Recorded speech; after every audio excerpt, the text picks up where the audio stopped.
Bona tarda a tothom, companys, companyes. És tot un plaer presentar en els temps que corren un llibre en el sentit que tot el que sigui escriure, poder llegir, poder contemplar l'obra d'una persona que ha passat hores i hores fent una cerca d'informació i alhora parint un llibre és tot un plaer i com dic ara mateix, si a més és un company i un amic, doblement orgullós que m'hagi donat l'oportunitat de fer-ho. Per presentar una mica tant a Nicolàs com a Antoni, dic que Nicolàs ja portem molts anys amb amistat des del 97, si no recordo malament, on ell era secretari general en aquest temps de l'Hospital de l'Hospitalet, lloc que ocupo jo ara mateix, tot i que els noms han canviat. I des d'aleshores d'ençà hem viscut diferents moments, tant a nivell sindical com a nivell també del que són les esquerres i del que és en aquest cas el Partit Socialista, dels quals també els dos som membres i hem tingut diferents històries de trobades amunt, avall, en un lloc i en un altre, en diferents territoris que m'han anat fins i tot com a testimoni ens han anat passant d'uns als altres, com seria Girona, etc. Jo dic que és una persona a la que sempre he tingut com a entranyable, un amic en el que sempre he pogut, en aquest cas, gaudir de la seva confiança, de la seva amistat i que a més sabia que per els seus estudis i per les seves inquietuds, a part de dibuixar, que també em consta que dibuixa, estava escrivint. Aleshores avui estem aquí per parlar d'aquest llibre. Després vull dir 4 coses sobre el llibre, però que jo encara no he tingut l'oportunitat de llegir, però que avui ho faré. Dir després també a Toni Bolaño. Toni Bolaño tampoc necessita massa presentació, com el coneix, periodista, tertulià, també ha estat membre de l'OGT en el secretariat, també va estar cap de comunicació de la Generalitat en el temps de Montilla. Per tant, no penso que faci falta anar més enllà, per tant un altre company, un altre amic, una altra persona compromesa i una altra persona també de les esquerres del Partit Socialista.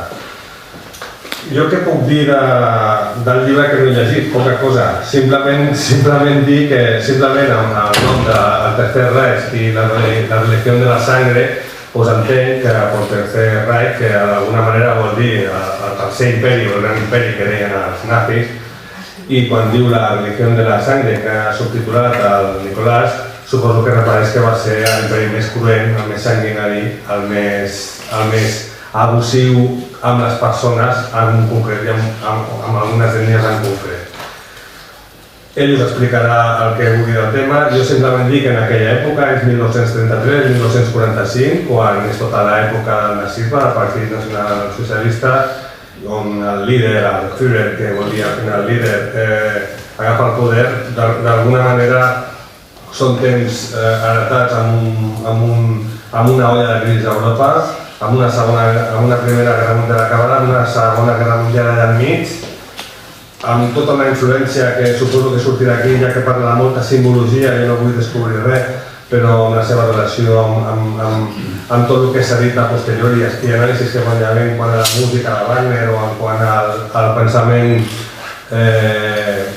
més filosòfic de l'època, més totalitari com seria el de Nietzsche i la seva influència, i a partir d'aquí dic que entenc que la simbologia i tots els símbols de tota aquesta època, i en concret els nazis, va ser una simbologia molt frapant, molt important en aquests moments. Desgraciadament va acabar com va acabar i desgraciadament, ja que té el problema, hores d'ara està tornant a sorgir, evidentment no amb els mateixos noms, però sí amb els mateixos símbols, la qual cosa em preocupa i en tot cas, si llegint el llibre podem nosaltres o a qui li puguem explicar d'una manera més coherent el que va passar perquè se n'aprengui una vegada de que no torni a passar, doncs estarà ben fet. I sense més li passo la paraula a Nicolàs. I gràcies.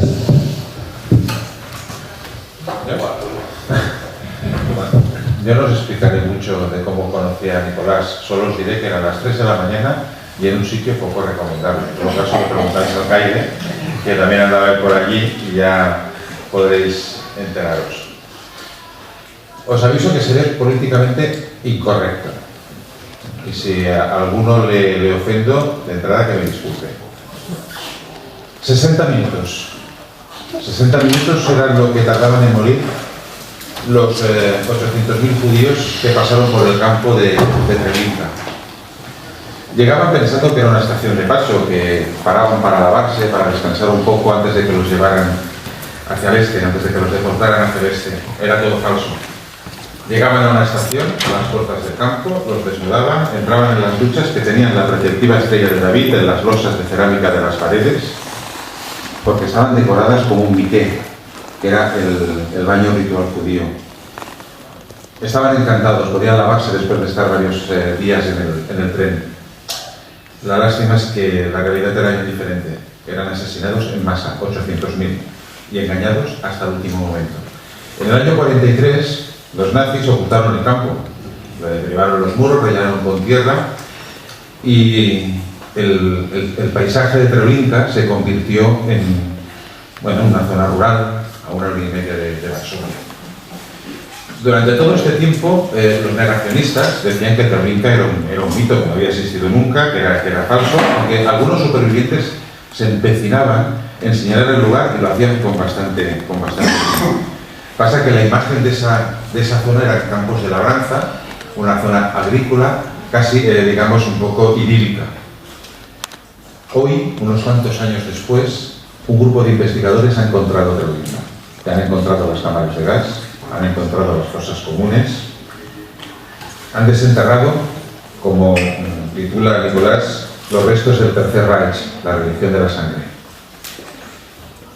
Porque los nazis se basaron se inventaron una historia para emocionar, que estaba basada en la mitología, en las antiguas religiones paganas arias, y se adaptaron a la política.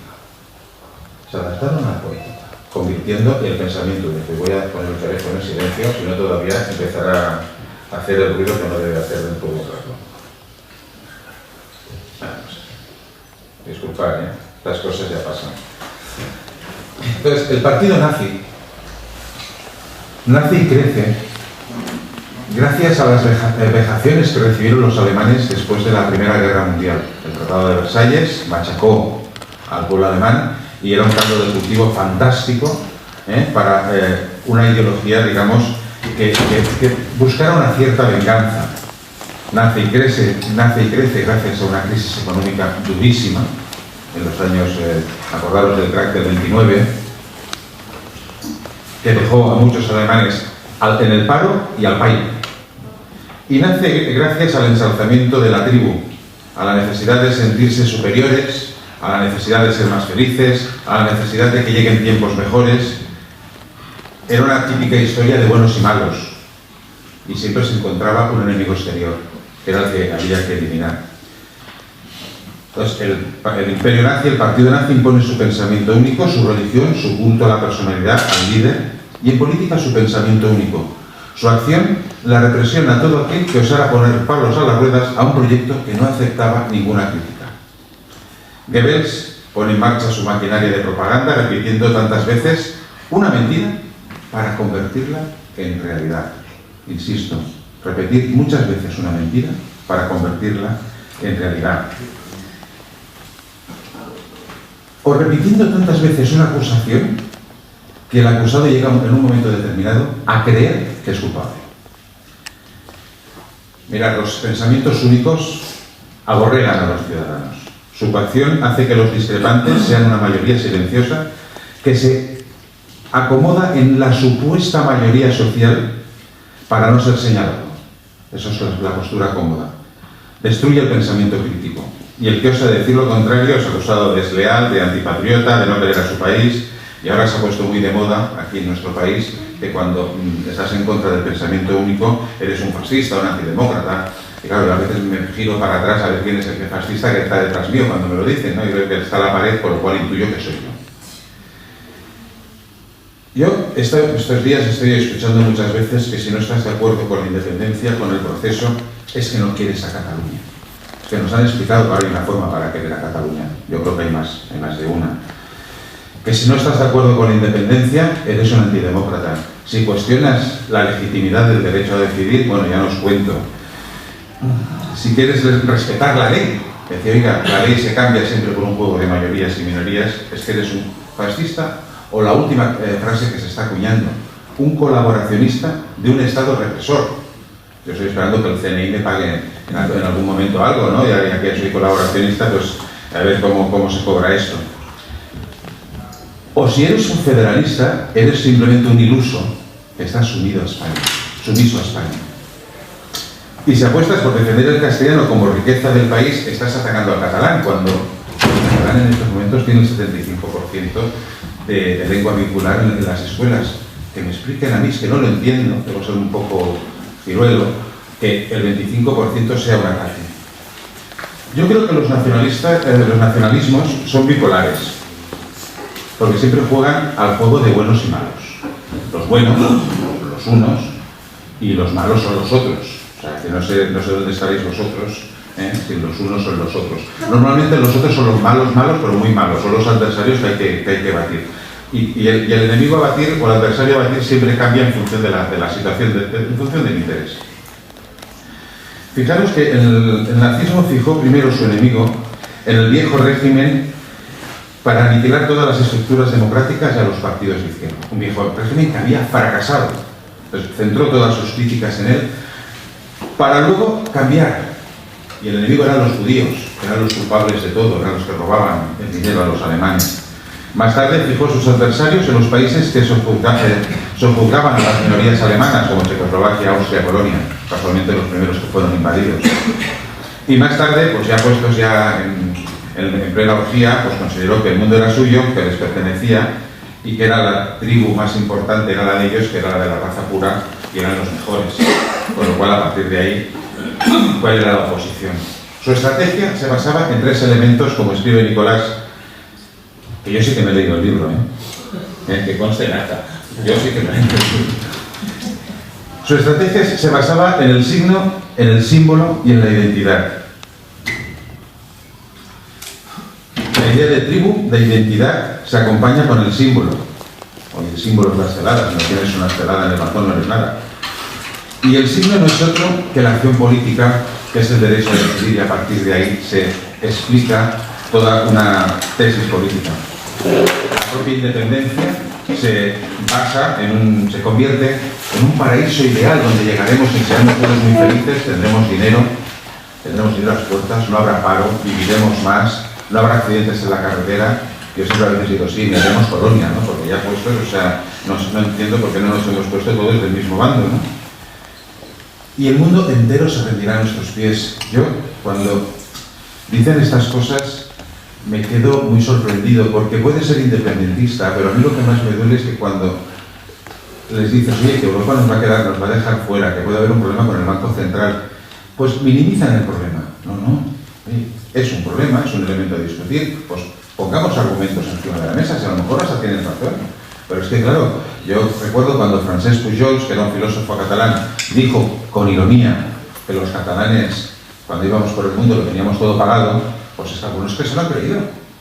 Se lo han creído cuando dice el presidente más eso de ¿qué hará Europa sin nosotros?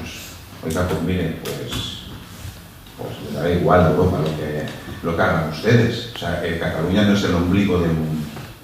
Pero el nacionalismo siempre vende una lírica y una épica, y se disfraza con que eso soluciona todos los problemas. Casi todos es lo mismo. Bueno, los vascos no es exactamente lo mismo porque ellos tienen un RH que los hace superiores, o sea, a ver, broma con gusto, Pero hay una gran diferencia con el nazismo, al menos de momento, que el nazismo confundía ideología y religión.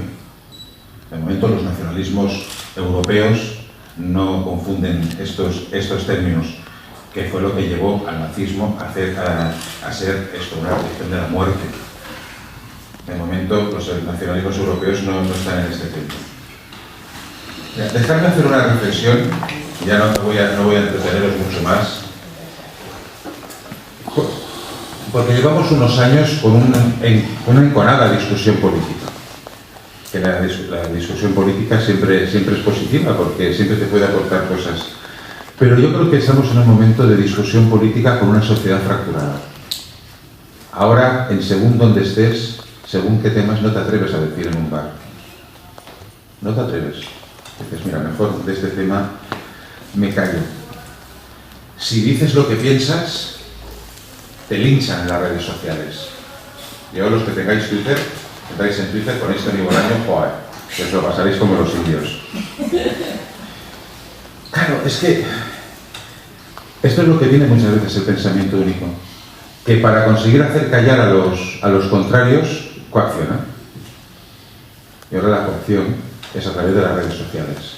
En la época del libro de Nicolás era la cruz, que te la ponían en tu casa o la llevabas en la ropa. Entonces a mí esto me hace pensar, porque es que al final, fijaros que estamos en un mundo que se ve todo al revés. O sea, al menos yo ya llega un momento que no entiendo nada. O sea, la Generalitat y Esquerra Republicana piden la continuidad, os pongo varios ejemplos, piden la continuidad del ejército en la Academia de Suboficiales de Talar, porque si no se va la comarca a hacer puñetas, y la interpretación es que el ejército mantiene ahí sus tropas, porque claro, como hay un proceso soberanista, quieren mantener aquí las tropas para vigilar. Es cierto. Sacas una noticia diciendo que en San Sadurní de Noia han puesto una placa que dice algo así, izamos la bandera española por imperativo legal. Entonces cuando sacas la noticia te acusan de ser un instigador al boicot. El Papa se le ocurrió no hacer declaraciones sobre la consulta del 9 de noviembre y el titular del diario Ara fue fantástico, que dijo: el Papa no quiere rechazar la consulta soberanista. Y dices, coño, ni rechazarla ni acatarla, no dijo nada. O sea, ¿cuál es el problema? Cuando Europa dice que vamos a quedar fastidiados en este proceso, es que Europa no sabe lo que dice. Claro, llega un momento que empezamos a ver la vida en el ojo, la vida en el ojo ajeno, y no vemos la paja en el nuestro. Y eso es muy preocupante, porque eso significa que el pensamiento único empieza a impregnarlo absolutamente todo y a hacer las cosas con una visión muy cortoplacista. Mira, quiero acabar solo diciendo, para haceros una reflexión última. George Brassens escribió una canción que se titulaba La mala reputación, y luego la cantó Loquillo, los que somos aquellos más jóvenes. Nos gustaba Loquillo y los trogloditas. En la letra decían: todos me miran mal salvo los ciegos. Y luego en un momento determinado decía: la música militar. Y en la música militar me pongo todos los símbolos. Hay algunos que van con el sacados, que yo creo que se acuestan por la mañana, o sea, que se acuestan por la noche, se levantan por la mañana con los símbolos. Nunca me supo levantar, nunca. Porque a lo mejor hay una fórmula diferente que no se basa ni en la música militar, ni en las banderas, ni en los símbolos, ni en la identidad. Tú puedes tener una patria sin odiar a otras, y puedes tener dos sensibilidades y pueden sumar sin ningún problema. Y quiero acabar citando a Pío Baroja: el nacionalismo es una enfermedad que se cura viajando. Y añado, leyenda. Muchas gracias. Nicolás.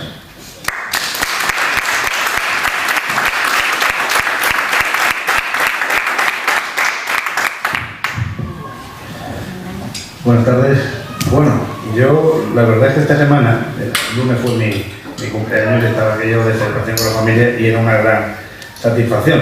Lo que no sabía es que iba a tener hoy otra segunda satisfacción de estar aquí hablando de temas que me preocupan, que me han interesado históricamente, rodeado de amigos, y además con estas presentaciones, que yo además tengo que agradecerle al Tony, que cada vez que lo convoco para temas de todo tipo, desde presentaciones, cenas o conspiraciones de otra índole, pues siempre tenemos puntual en nuestro municipio y aquí en Candado. Y al amigo Barrachino, pues la verdad, placer también por el hecho de que esta presentación pues me animaron los compañeros de la UGT a hacerla. Yo este libro, para cualquiera que lo lea o cualquiera que lo curiosee un poco, se dará cuenta de que bueno, no es un libro que se haya acabado de editar. Este libro lo presentamos en Barcelona hace ya bastante tiempo con la gente de la Universidad de Barcelona y la gente de la editorial Zaque, una presentación muy de salir del paso. Pero claro, en Hospitalet nunca habíamos hecho aquello, romper la botella de cava contra la proa del barco, ¿no? Que es cualquier presentación. Pues hoy estoy en la mejor de las presentaciones posibles porque estoy entre amigos, estoy además en un centro como es la Josep Llanés, que en otras ocasiones como biblioteca hemos tenido la ocasión de presentar y de celebrar cosas.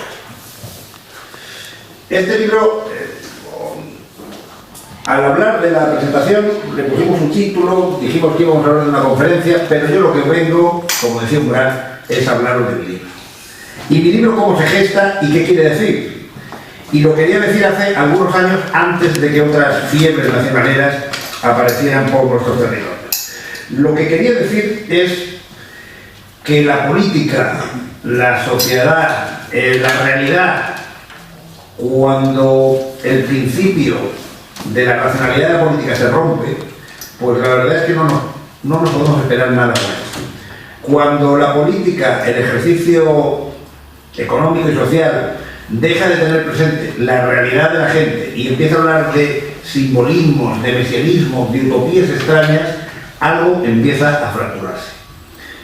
Yo tuve la ocasión, pues sería en 2009 aproximadamente, yo había hecho algunos trabajos sobre simbolismo nazi, ¿no? Pues toda esa carga que ahora Tony comentaba, toda esa carga pagana, ¿no?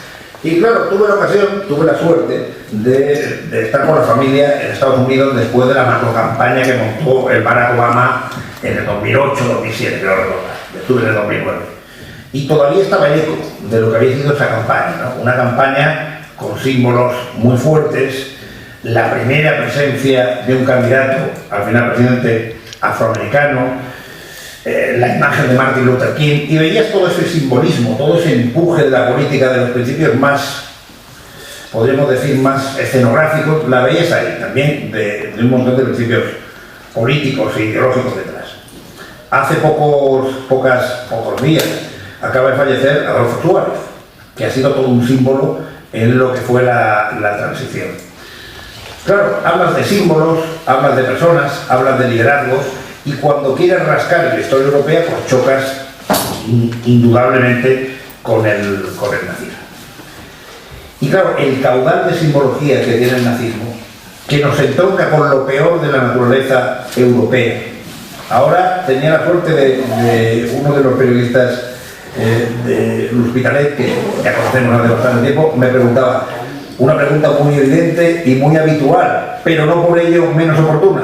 Me decía, ¿y esto se puede repetir? Que es una cosa que cuando se habla de historia siempre se pregunta. ¿Y esto se puede repetir? El escenario es el mismo y los protagonistas seguimos siendo los mismos, seres humanos. Y al final, todas las culturas, todas las civilizaciones tienen, no quiero ser muy dogmático en estos temas, porque las escuelas de historia, vamos, andan que vuelven en esos asuntos, pero todas las culturas tienen, digamos que marchamos marcas, características similares. América Latina, por ejemplo, siempre ha estado batallando entre el autoritarismo político y la miseria económica. Nosotros los europeos tenemos un problema, que es que cuando se pasan momentos complejos optamos por el radicalismo nacional. Y un gran deporte que hace 60, 70 o, si no contamos lo de Yugoslavia, podríamos decir que 70 años que no practicamos, que es matarnos entre los propios europeos. Ahí sí que tenemos una larga tradición. Por tanto, el nazismo, y en este libro lo quiero recoger, lo único que hace es sumar las viejas tradiciones más racistas, xenófobas, absolutistas, radicales, que en Europa siempre han existido. Yo me remitiré a algunas y también mencionaré otras. Y luego también en el libro lo que he querido es ubicarnos a España y a Cataluña en ello. Incluso he llegado a rascar más y con alguna historiadora y algún amigo más pues hemos logrado entrar en algunas características en Cataluña. Por ejemplo, en Cataluña, a partir de la página 47, me refiero a que, por ejemplo, en Cataluña tuvimos el raro honor de tener en Barcelona una oficina de la Gestapo, en Sarriá. Teníamos también puntos de avituallamiento de submarinos aquí al lado. Bueno, Barcelona se convirtió prácticamente hasta el 43 en una capital nazi, con una red absolutamente tupida, donde todo estaba pasado por el filtro nacional socialista, más allá de la famosa visita de Himmler, que quiso descubrir el Santo Grial en la montaña de Montserrat. Más allá de todo eso, hay para dar y tomar. Y son símbolos, pero al final son realidades. La última realidad, y la última que me voy a repetir antes de hablar de temas más ideológicos. Este pequeño bar, en la Rambla Justo Oliveras, a partir del 45 se convirtió en uno de los sitios donde daban visados a viejos nazis. Entre ellos, George Delfane, que era un sádico de la Gestapo, que tuvo el raro privilegio, mejor no le pongamos placa, pero tuvo el raro privilegio de haber inventado la famosa tortura de la bañera. Pues ese señor, cuando escapó de Alemania, pasando por Francia, recayó en la Rambla Justo Oliveras nuestra, compró un visado y a partir de ahí se marchó a Argentina, como otros muchos nazis. ¿Qué quiero deciros con esto? Quiero deciros con esto que nadie es inocente. Cuando alguien dice, hombre, el pueblo alemán había cosas que no conocía, hombre, por supuesto, pero Treblinka olía demasiado como para que no se conociera. Francia, buena parte de Francia, miró hacia otro lado cuando nuestros refugiados en la playa Argelès pues llegaban pues como miserables. Ahora es inevitable que cuando uno ve a muchos africanos saltando la valla en Melilla, no recuerdes que hace no demasiados años, a nivel histórico, no demasiados años, pues nuestra gente, lo mejor que hemos tenido en la sociedad española, estaba en un inmenso campo de refugiados con el desprecio de las autoridades francesas del sur de Francia. No olvidemos tampoco que había movimiento nazi organizado en Inglaterra, no olvidemos tampoco que el primer libro de una doctrina abiertamente nacionalsocialista y discriminadora de los judíos, y que habla de eliminación de los judíos, lo que pasa es que en unos términos que no se sabía si iban a matarlos o a trasladarlos a otro sitio, no es el Mein Kampf, es el Judío Internacional de Henry Ford, famoso por dedicarse a los coches más que a las letras. Hizo bien. Por tanto, otra de las cosas que yo hago hincapié en el libro es decir, este radicalismo racista, este radicalismo de derechas, fascista y nazi, es algo que desgraciadamente compartimos en Europa casi todos, y todos lo sufrimos. Por tanto, hay que estar vigilante y hay desde luego que señalar cuando vemos estas posturas y estos comportamientos. Las dos primeras partes del libro pues hablan de qué provoca el nazismo, y si las digo pues alguna cosa nos suena, ¿no? Hay algunos aspectos económicos, pero hay algunos aspectos de imaginario. Yo me he centrado más en los imaginarios más que en los económicos, pero los económicos son clave, de hecho son cruciales. Había un miedo profundo, una revolución obrera, por tanto no había problema para que el capital y el capitalismo alemán de la época financiara otro tipo de grupos. Había un proceso de inflación donde un kilo de patatas podía costar perfectamente 1 millón de marcos de la época. Había un ahogo económico de todas las potencias, no solo vencieron a Alemania y a las potencias de centroeuropeas, sino que además las ahogaron como revancha de guerra. Había un desgobierno impresionante y violencia en las calles, grupos paramilitares, como os comentaba. La humillación del Tratado de Versalles a Alemania fue brutal. Y luego no olvidemos una cosa, Alemania, aunque ahora la vemos, si alguien le pregunta ¿cuál es el estado más sólido de Europa? Alguno dirá Alemania, por supuesto. Alemania es un país que se constituyó a finales del siglo XIX, no existía una Alemania como tal. Por tanto, todo eso a nivel económico, a nivel social, es suficiente, con unas tasas de paro que ya podéis hacer a la idea, es suficiente como para que algo a nivel social reviente.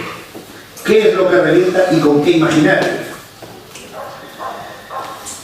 Y ahí yo sí me centro, y algunos compañeros de facultad y algún amigo, algunos que estén presentes, pues no lo compartió tanto, pero yo creo que el problema y el eje de la aparición del nazismo, muy concretamente, que no podría haber sido igual ni en España ni en Italia, por el fascio, es el romanticismo alemán.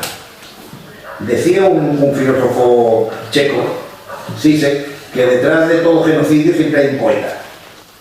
Y eso quiere decir que detrás de todas las ideas puras, de todas las grandes ideas de sociedades perfectas, las sociedades son imperfectas, porque el ser humano es imperfecto.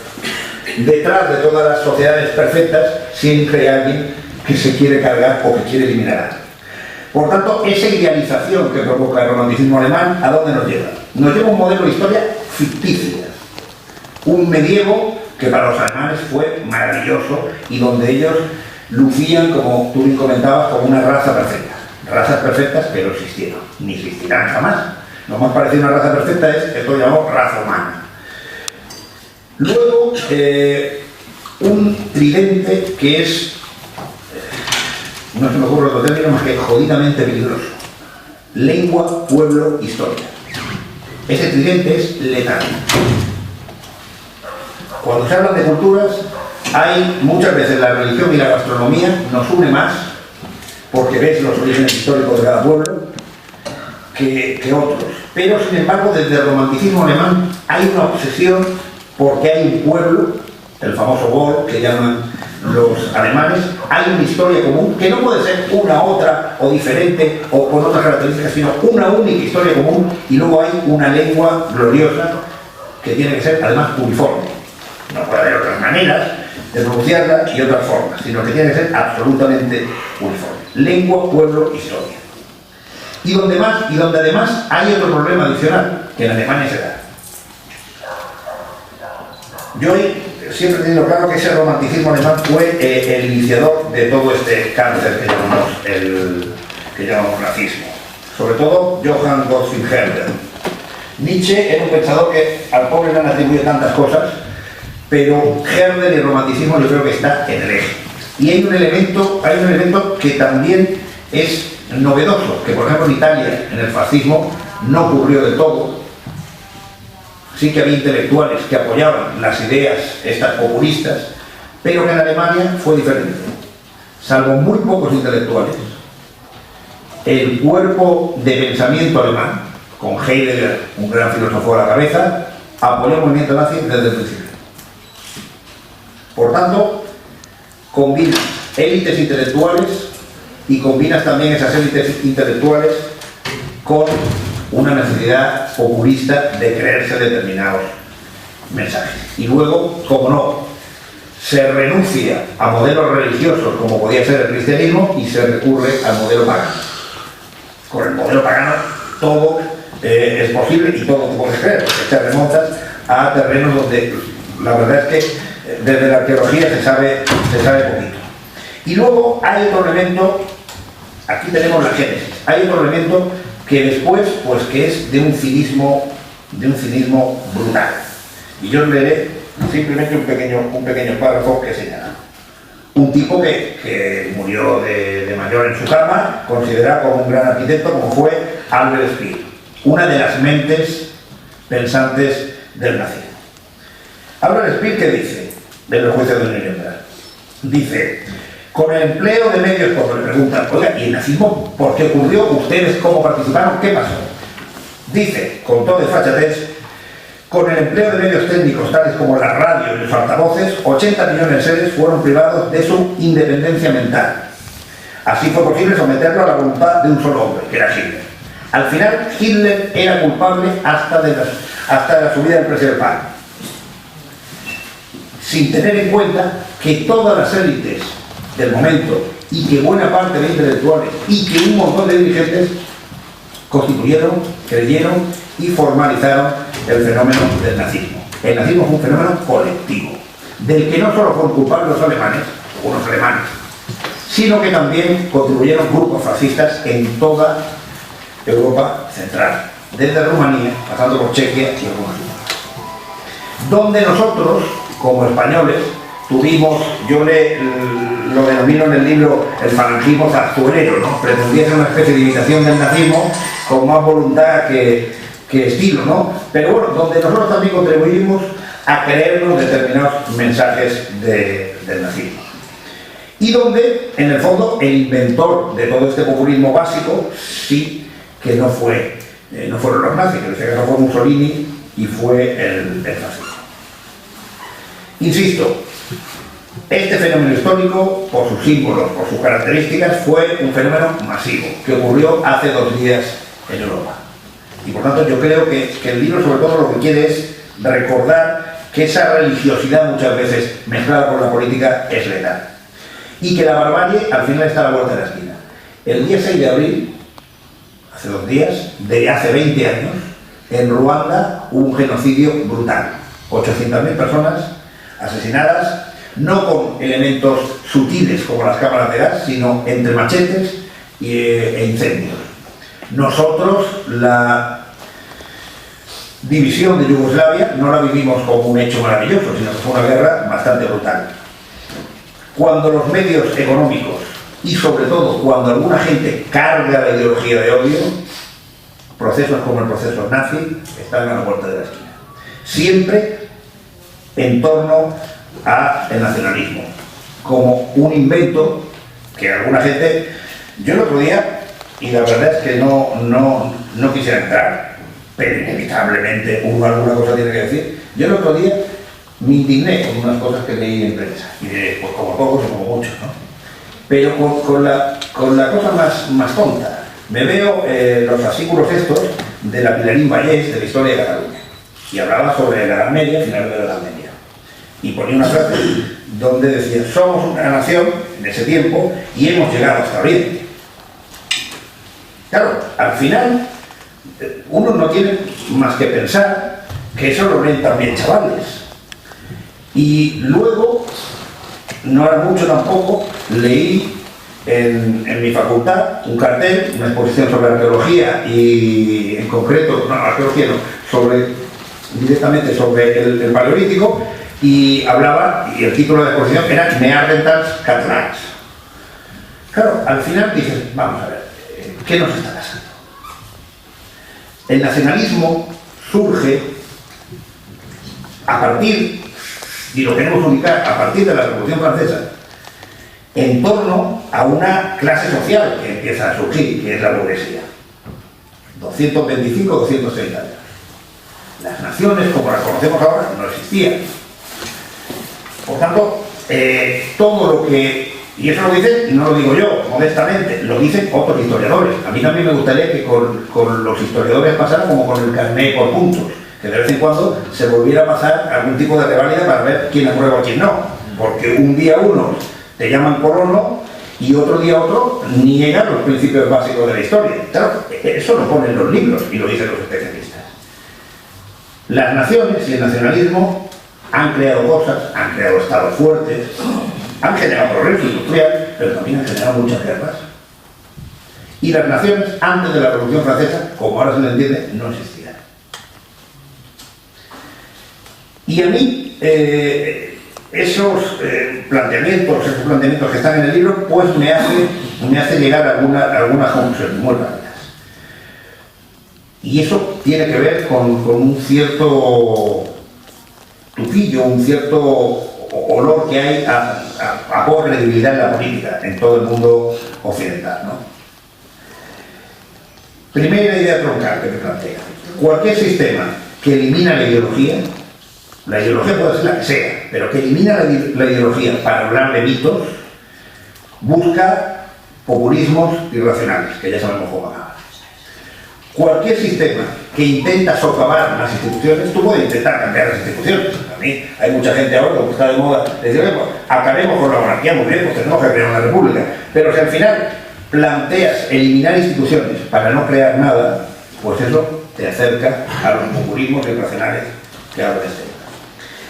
Y cualquier sistema que al final dice que la política es mala, que la política hay que renunciar, pues al final se está rindiendo a sistemas puros que terminan en los populismos irracionales. Derechas, izquierdas. ¿El nazismo era de derechas? ¿Era de izquierdas? Uno de los mayores sindicatos, de los sindicatos más poderosos de la historia del mundo, fue el sindicato socialdemócrata alemán. Luego, el sindicato nazi, el sindicato, si no recuerdo mal, las DAF, con Robert Ley a la cabeza.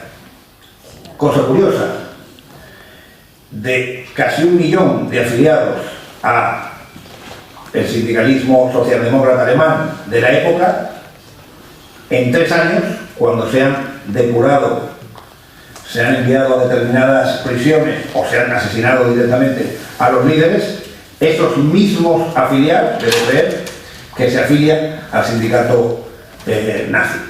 Por tanto, estamos hablando de un sistema de derechas o de izquierdas, y entonces vienen algunas frases que hoy en día dicen algunos. Y es que esto de las derechas y las izquierdas está superado. Yo a esta gente, y a los nazis también habría que preguntárselo, habría que decirle lo siguiente: ¿usted cree que debe existir seguridad social?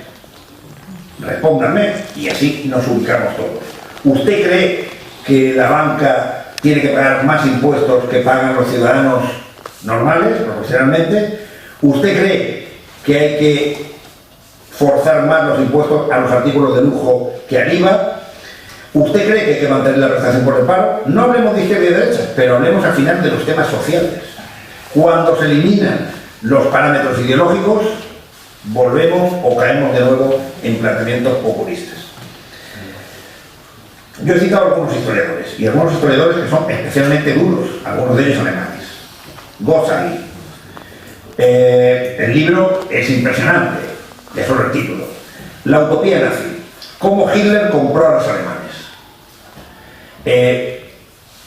Que se fuese directamente hacia una cultura como es la judía no es casual, era uno de los colectivos religiosos con más poder económico. Ese dinero se expolió directamente y sirvió para reflotar o para coger ese dinero y directamente meterlo en obras públicas o dárselo directamente a los ciudadanos. Buena parte del parque de vivienda de los nazis fue distribuido entre jerarcas del régimen. Cuando se hace la invasión de Francia, se les obliga a comprar productos alemanes, con lo cual se compensa directamente la balanza fiscal de los alemanes. Por tanto, no hay nada inocente. La simbología está ahí, pero la depredación de los sistemas también. Sebastian Hafer, Historia del Alemán, Memorias de 1914 a 1933. Libro increíble, donde paso a paso ves como pues una familia burguesa, que se ganaba bien la vida, una gente universitaria, otra gente, pequeños empresarios, paulatinamente caen en la pobreza. Paro, inflación bestial, y poco a poco ves cómo el hijo empieza a radicalizarse. En el mundo del deporte fue en el primer lugar donde el nazismo se implantó, y donde ves que determinados mensajes radicales empiezan a calar entre la población. Pero esos mensajes radicales debían ir acompañados, evidentemente, de dinero, que es el dinero que se depredó a los países invadidos y antes a tus propios ciudadanos judíos. Por tanto, nada de inocencia, también directamente una depredación. Y luego citaré a dos periodistas catalanes, Eugeni Chamar y Xavier Mas, de Chechas, segundo apellido, porque lo del Mas nos puede confundir también. Había un pequeño párrafo de Xavier Mas. Los dos fueron corresponsales, uno de ellos de La Vanguardia, en la Alemania nazi. Y ellos lo vieron rápidamente. Nuestra herencia mediterránea muchas veces no tiene esos condicionantes que sí tienen los habitantes del norte de Europa, ¿no? Y explica lo siguiente: los uniformes, la bandera, la escenificación de los mítines, las películas de Leni Riefenstahl, la arquitectura de Albert Speer y la filosofía de Martin Heidegger tienen recursos seductores que solo pueden apreciarse desde la distancia del horror. Antes de que alguien hablara en cualquier momento de judíos masacrados, de declaraciones de guerra, este tipo, Xavier Mas, se dio cuenta de que el trasfondo inevitablemente nos conducía a la barbarie.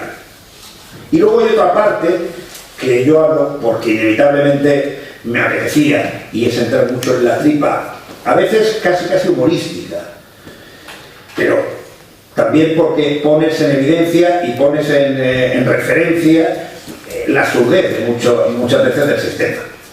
De la misma manera que Franco en su momento, durante los tiempos más duros de la guerra, se hizo traer varios chamanes marroquíes para que le indicaran algunas zonas de ataque, Hitler mantenía un equipo de astrólogos que le indicaban un poco por dónde tenía que moverse. Los astrólogos no eran muy buenos, dicho y viendo los resultados.